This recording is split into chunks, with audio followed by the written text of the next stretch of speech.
할렐루야, 2026년 7월 8일 수요일입니다. 함께 새벽을 깨워 예배 드리시는 모든 성도님들을 예수님의 이름으로 환영하고 축복합니다. 이 아침 우리를 깨우셔서 또 말씀의 자리, 기도의 자리로 부르신 주님을 찬양하며 오늘도 우리에게 주실 만나의 은혜를 기억하시길 간절히 축복합니다. 함께 사도신경 하심으로 예배 자리로 나아갑니다. 나는 전능하신 아버지 하나님, 천지의 창조주를 믿습니다. 나는 그의 유일하신 아들, 우리 주 예수 그리스도를 믿습니다. 그는 성령으로 잉태되어 동정녀 마리아에게서 나시고 본디오 빌라도에게 고난을 받아 십자가에 못 박혀 죽으시고 장사된 지 사흘 만에 죽은 자 가운데서 다시 살아나셨으며 하늘에 오르시어 전능하신 아버지 하나님 우편에 앉아 계시다가 거기로부터 살아있는 자와 죽은 자를 심판하러 오십니다. 나는 성령을 믿으며 거룩한 공교회와 성도의 교제와 죄를 용서받는 것과 몸의 부활과 영생을 믿습니다. 아멘. 함께 기도하시겠습니다. 사랑과 은혜가 풍성하신 주님, 이 아침 우리를 깨우셔서 또 주님의 성전으로 인도해 주시니 감사합니다. 오늘 하루의 첫 시간을 주님께 구별하여 드릴 때에 하나님, 우리의 중심을 기쁘게 받아주시고 세상 속에서 치열하게 살아가다 때로 타인과 나를 비교하며 살아갈 때도 있습니다. 하지만 이 시간 주님의 세밀한 음성을 듣고 우리의 상한 마음을 위로하여 주시며 또 주님의 피값으로 사신 그리스도의 몸된 교회로서의 지체임을 깨닫고 믿음으로 기도하며 나아갈 수 있도록 함께하여 주옵소서. 특별히 육신이 연약한 성도들이 있습니다. 질병과 낙심 중에 고통 중에 있는 성도들에게 주님 친히 찾아오셔서 위로가 되어 주시며 회복이 되어 주시옵소서. 경제적으로 또 여러 가지 낙심 가운데 있는 성도들에게도 힘을 주시사 나아갈 길과 해결책 되어 주시는 주님을 바라보게 하옵소서. 하나님, 오늘도 말씀으로 우리에게 은혜 베푸실 것을 기대하며 예수님의 이름으로 간절히 기도드립니다. 아멘. 오늘 우리에게 주시는 하나님의 말씀 함께 보겠습니다. 시편 112편 1절에서 10절까지의 말씀입니다. 제가 하나님의 말씀을 봉독합니다. 할렐루야! 여호와를 경외하며 그의 계명을 크게 즐거워하는 자는 복이 있도다. 그의 후손이 땅에서 강성하며 정직한 자들의 후손에게 복이 있으리로다. 부와 재물이 그의 집에 있으며 그의 공의가 영구히 서 있으리로다. 정직한 자들에게는 흑암 중에 빛이 일어나나니 그는 자비롭고 긍휼이 많으며 의로운 이로다. 은혜를 베풀며 꾸어주는 자는 잘 되나니 그 일을 정의로 행하리로다. 그는 영원히 흔들리지 아니하며 의인은 영원히 기억되리로다. 그는 흉한 소문을 두려워하지 아니하며 여호와를 의뢰하고 그의 마음을 굳게 정하였도다. 그의 마음이 견고하고 두려워하지 아니할 것이라. 그의 대적들이 받는 보응을 마침내 보리로다. 그가 재물을 흩어 빈궁한 자들에게 주었으니 그의 의가 영구히 있고 그의 뿔이 영광 중에 들리리로다.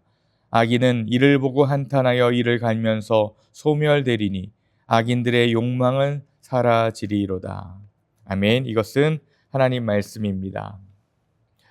오늘 하루도 성령님께서 우리의 삶에 깊이 간섭하시기를 간절히 축복합니다. 우리의 삶에 함께 간섭하시고 이끄셔서 우리의 삶을 주님께서 인도해 나가시는 귀한 하루 되기를 간절히 축복합니다. 사랑하는 성도 여러분, 오늘 이 아침에 우리가 함께 펴서 읽고 있는 말씀은 시편 112편이죠. 그런데 겉으로는 잘 드러나지 않은 아름다운 하나님의 또 섭리와 장치가 하나 숨어져 있는데요. 그것은 바로 히브리어 알파벳 22글자를 따라서 바로 알레프에서 타브까지 한 글자씩 시작하는 이 알파벳이 바로 오늘 말씀이라는 겁니다. 우리말로 하면 기역부터 히읗까지, 영어로 하면 A부터 Z까지 써내려가는 그러한 시, 바로 이것이 또 오늘 말씀임을 우리가 좀 기억하며 나아가면 좋겠습니다. 그렇다면 왜 이러한 수고로 또 이렇게 상징 있는 표현을 하고 있을까요? 바로 우리 인생에 처음이 있고 끝이 있는 것처럼 오늘 말씀을 통해서 A부터 Z까지의 이 시를 통해서 바로 하나님께서 처음과 끝을 바로 이끄시는 분이시라는 것을 상징하고 있는 듯합니다. 그런데 더 놀라운 것은 바로 오늘 시편 112편은 바로 그 앞에 있는 111편과 같은 쌍둥이와 같은 내용이라는 겁니다. 두 시는요, 형식도 같고 길이도 같습니다. 심지어 단어까지도 거의 같습니다. 그래서 오늘 이 112편의 말씀을 보면서 또 어제 읽었던 그 111편의 말씀 같이 하나님의 공의가 영구히 서 있는 것을 오늘 말씀을 통해서 우리에게 또 보여주게 됩니다. 함께 오늘 본문의 말씀으로 들어가서 함께 은혜를 함께 나누기를 원합니다. 세 가지를 통해서 함께 은혜를 나누고자 하는데요. 첫 번째는 바로 1절을 한번 우리가 보겠습니다. 할렐루야, 여호와를 경외하며 그의 계명을 크게 즐거워하는 자는 복이 있도다. 이 한 문장 안에 언뜻 어울리지 않는 두 단어가 나란히 있죠. 바로 경외와 즐거움이라는 얘기입니다. 히브리어로 경외는 무슨 뜻입니까? 바로 두려워한다라는 뜻을 갖고 있습니다. 우리가 경외한다, 바로 두려워하고 존경한다, 이러한 뜻을 이야기하고 있는데요. 바로 이것은 하베츠라고 합니다. 기뻐하고 즐거워한다라는 말이 따라오게 되는데 두려워하는 것과 기뻐하고 즐거워하는 것이 어떻게 연결이 될까요? 여러분, 이것은 좀 이렇게 좀 표현을 해볼 수 있습니다. 어린아이가 아버지를 어려워하는 경우가 있습니다. 아버지를 어려워하는데 또 아이러니하게도 아버지의 무릎에서 앉아 있는 것을 기뻐한다는 거예요. 이러면 좀 여러분 이해가 되실까요? 바로 성경이 말하는 이 경외라는 것은 도망치고 무서워서 떨리고 그런 공포가 아니라 사랑이 담긴 그런 떨림을 얘기합니다. 그리고 본문은 여기서 한 걸음 더 나아가서 계명을 그냥 지키는 것이 아니라 크게 즐거워한다라고 얘기하는 거예요. 바로 히브리어로 하페츠 메오드, 몹시 굉장히 기뻐한다는 뜻입니다. 하나님의 말씀이 어떤 숙제로서가 아니라 선물로서 우리에게 다가와서 의무로서 지켜지는 것이 아니라 그것이 내 습관이 되고 취향이 되고 내가 즐거워하는 것이 된다라는 것을 오늘 설명해 주고 있는 거죠. 사랑하는 성도 여러분, 우리의 신앙이 어느 쪽에 서 있으십니까? 언제부턴가 예배가 부담이 돼서 예배를 출석해야 되고 어떤 출석 체크를 당하는 감정이 들고 그런 느낌이 들고 말씀을 읽는 것이 어떤 숙제가 밀린 것처럼 부담스럽게 하는 그러한 일이 되진 않으셨는지요? 기도가 좀 전에도 말씀드렸듯이 어떤 숙제와 같이 부담되어서 내가 느끼는 그러한 감정은 아닌지 오늘 이 아침 이 말씀을 한번 기억하면서 내가 어떤 위치에 있는지 한번 되돌아보면 좋겠습니다. 우리는 지금 의무로 이 자리에 앉아 있습니까? 아니면 즐거움과 기대함과 기쁨으로 앉아 계십니까? 복의 성취는 크기에서 시작되지 않습니다. 복은요, 작지만 즐거워하고 기뻐하고 그것을 사모하는 그것에서부터 시작이 됩니다. 물론 2절과 3절은요, 이 후손의 강성함과 집안의 부와 재물을 말합니다. 그러나 이것을 믿으면 무조건 부자가 된다, 이런 식으로 읽으면 시인의 마음을 우리가 놓치게 되는 거죠. 우리 한번 2절, 3절을 볼까요? 그의 후손이 땅에서 강성하며 정직한 자들의 후손에게 복이 있으리로다. 부와 재물이 그의 집에 있으며 그의 공의가 영구히 서 있으리로다. 사랑하는 성도 여러분, 이것은 어떤 지혜 문학이 노래하는 우리의 삶의 일반적인 그런 결을 얘기합니다. 여러분, 하나님을 경외하는 것은요, 세대를 넘어 남기는 견고한 유산을 말하는 것이죠. 바로 3절에서 말하는 그의 공의가 바로 자녀에게 물려줄 가장 큰 재산이다라는 것을 여러분 우리가 꼭 기억할 수 있기를 바랍니다. 하나님을 즐거워하던 그 부모의 모습을 보면서 이 아이들도, 자녀들도, 우리의 후손들도 하나님을 그렇게 받아들인다는 거예요. 두 번째는 이 복 있는 사람은 어떤 어둠 속에서도 빛이 일어난다라는 사실입니다. 바로 4절에서 8절까지인데요. 바로 4절은 오늘의 본문의 심장각도 같은 내용입니다. 제가 한번 읽어드리겠습니다. 4절. 정직한 자들에게는 흑암 중에 빛이 일어나나니 그는 자비롭고 긍휼이 많으며 의로운 이로다 라고 말씀합니다. 우리가 놓치지 말아야 할 것이 바로 시인은 정직한 자에게 흑암이 없다라고 말하지 않는다라는 사실이죠. 흑암 중에 빛이 일어난다라고 말합니다. 믿음의 사람들에게도 어둠은 옵니다. 병원의 검사 결과가 어둠으로 오고 예고 없는 실직 통보가 또 어둠으로 올 때도 있어요. 자녀의 소식이, 나라의 뉴스가 어둠으로 몰려옵니다. 그런데 신앙은 어둠이 면제된 그런 인생이 아니라 어둠 한복판에서 빛이 일어나는 인생이라는 겁니다.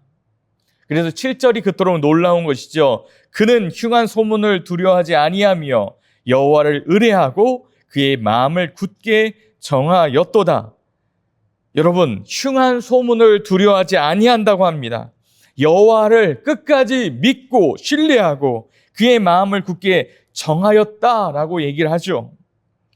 사랑하는 성도 여러분, 한밤중에 울리는 전화벨이고 여러 곡이 두려운 검사 결과일지 모르지만, 끝없이 쏟아지는 불안일지 모르지만, 그 소식을 받아들고서 우리가 낙심하고 포기하고 거기서 끝나는 것이 아니라 그러한 흑암 가운데서도 우리가 의뢰할 수 있는 하나님을 발견한다는 거예요. 그 빛 가운데 걸어 나간다는 것이죠. 굳게 정하였다라고 말합니다. 사랑하는 성도 여러분, 바로 굳게 정했다는 말은 절대로 흔들리지 않는 상태를 말합니다. 어떤 무거운 중심이 땅에 똑 박혀서 흔들리지 않는 상태를 우리가 굳게 정하였다라고 표현을 한다는 것이죠. 우리 8절을 한번 읽어보겠습니다. 그의 마음이 견고하여 두려워하지 아니할 것이다. 그의 대적들이 받는 보응을 마침내 보리로다. 여러분, 이 시가 쓰여졌던 그 시기를 한번 잠시 보겠습니다. 많은 학자들은 이 시편이 포로기 이후에 이제 이스라엘로 돌아왔는데 성전은 다 무너지고 정말로 터만 남아 있고요. 왕도 없고 정말 아무도 그들을 이끌어가지 못하는 그러한 시대라고 생각을 합니다. 흉한 소문이 일상이던 그런 시대입니다. 하나님은 죽었다. 하나님이 너희 이스라엘 이끌었던 그 하나님은 이제는 더 이상 찾을 수 없다라고 하는 그러한 소문 속에서 백성들은요, 이 시를 부르며 하나님을 찬양하며 하나님을 다시 찾고 있는 겁니다. 불안이 공기처럼 떠다니는 그러한 시대 속에서 이 백성들은 다시 하나님께로 그 빛 가운데로 나아가고 있는 거래요. 사랑하는 성도 여러분, 이것이 믿는 사람들의 자세라는 겁니다. 세 번째는요, 복 있는 사람은 흩어줄수록 더 견고해지는 사람입니다. 9절을 함께 보겠습니다. 그가 재물을 흩어 빈궁한 자들에게 주었으니 그의 의가 영구히 있고 그의 뿔이 영광 중에 들리리로다. 사랑하는 성도 여러분, 여기서 흩트다라는 이 말이 참 아름답게 보입니다. 농부가 씨앗을 밭에 흩어 뿌리는 모습을 그리는 단어인데요. 계산기를 두드려가며 아까워서 조금씩 떼어주는 것이 아니라 봄날의 농부처럼 손을 크게 벌려서 한 움큼 져서 주어진 그 씨앗을 밭에 흩어 뿌리는 거예요. 여러분, 농부가 아까운 이 씨앗을 세서 이렇게 흩습니까? 아닙니다. 한 주먹 크게 지고 그 밭으로 쭉 던지죠.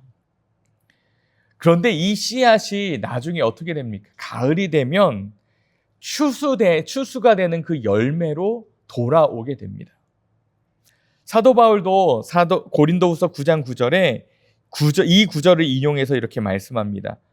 모아야 안전하고 쌓아야 견고하다라는 거예요. 놀랍지 않습니까? 6절에서 영원히 흔들리지 아니한다라고 말하는 그 말씀의 9절에 와서 보니까 영원히 흔들리지 않는다라고 얘기합니다. 견고히 흔들리지 않는 것이 어땠다는 거예요. 이렇게 흩어뿌리는 것을 통해서 돌아오는 그 추수로 인해서 우리에게 말씀해주고 있다라는 거예요. 반대로 10절은 뭐라고 얘기합니까? 악인은 이를 보고 한탄하여 이를 갈면서 소멸되리니 악인들의 욕망은 사라지리로다. 사랑하는 성도 여러분, 이것이 어떠한 재물만의 이야기만이 아닙니다. 우리의 시간과 재능과 어떤 우리의 말 한마디를 통해서 누군가에게 이 씨를 흩어뿌리듯이 그렇게 될 때 여러분 우리에게 돌아오는 것이 이 추수의 열매와 같이 풍성한 은혜가 우리에게 온다라는 것을 오늘 이 시편의 기자는 우리에게 얘기해주고 있는 겁니다.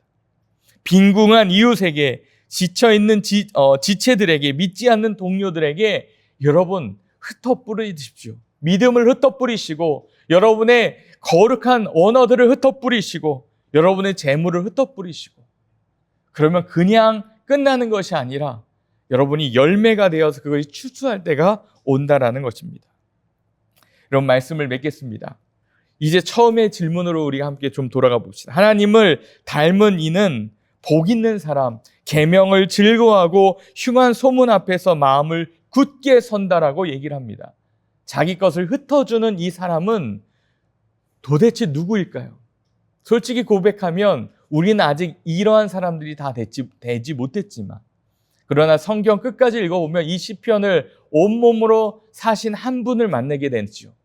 흑암의 많은 백성들에게 빛으로 일어나신 그런 분, 십자가라는 가장 흉한 소식 앞에서 예루살렘을 향해서 마음을 굳게 정하셨던 분, 그리고 마침내 자기 생명까지 흩어서 우리에게 주신 예수 그리스도를 나타냅니다. 그래서 복 있는 사람이 되는 길은 이를 악물고 노력한 데 있지 않습니다.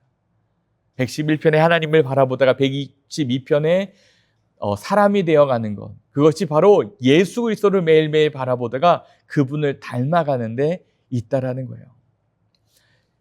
사랑하는 성도 여러분, 참 재미있어요.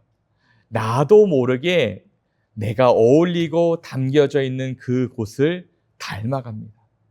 사랑하는 성도 여러분, 오늘 이 아침 예수 그리스도에 묶여서 그곳에 거닐고 그곳에 여러분이 담겨 있어서 하나님을 닮아가고 예수를 닮아가는 귀한 복 있는 사람들이 사는 귀한 하루가 되기를 간절히 축복합니다. 사랑하는 성도 여러분, 오늘도 주님을 닮아가며 우리의 믿음의 언어들을 흩어뿌리고 주님이 말씀하신 오늘 이 시편을 통해서 주시는 그 말씀을 또 믿음으로 함께 살아내는 저와 여러분들이 되길 간절히 축원합니다. 우리 함께 기도하시겠습니다. 은혜로우신 주님, 감사합니다. 오늘도 어둠 같은 하루를 지나 주님 앞에 나온 저희에게 또 흑암 중에 일어나는 빛을 보게 하여 주옵소서. 주의 계명을 크게 즐거워하는 마음을 회복시켜 주시고 흉한 소문이 들려올 때마다 소문보다 크신 주님을 의지하여서 마음을 굳게 정하게 하옵소서. 움켜쥐고 살아왔던 저희의 손을 펴서 흩어주고 나누어주는 복 있는 사람이 될 수 있도록 인도해 주옵소서. 저희를 위해 그 생명까지 흩어주신 예수 그리스도를 바라보며 오늘도 주님을 닮아가는 귀한 하루 되길 원합니다. 감사드리며 예수님의 이름으로 기도드립니다. 아멘. 함께 개인 기도의 자리로 나아가시겠습니다.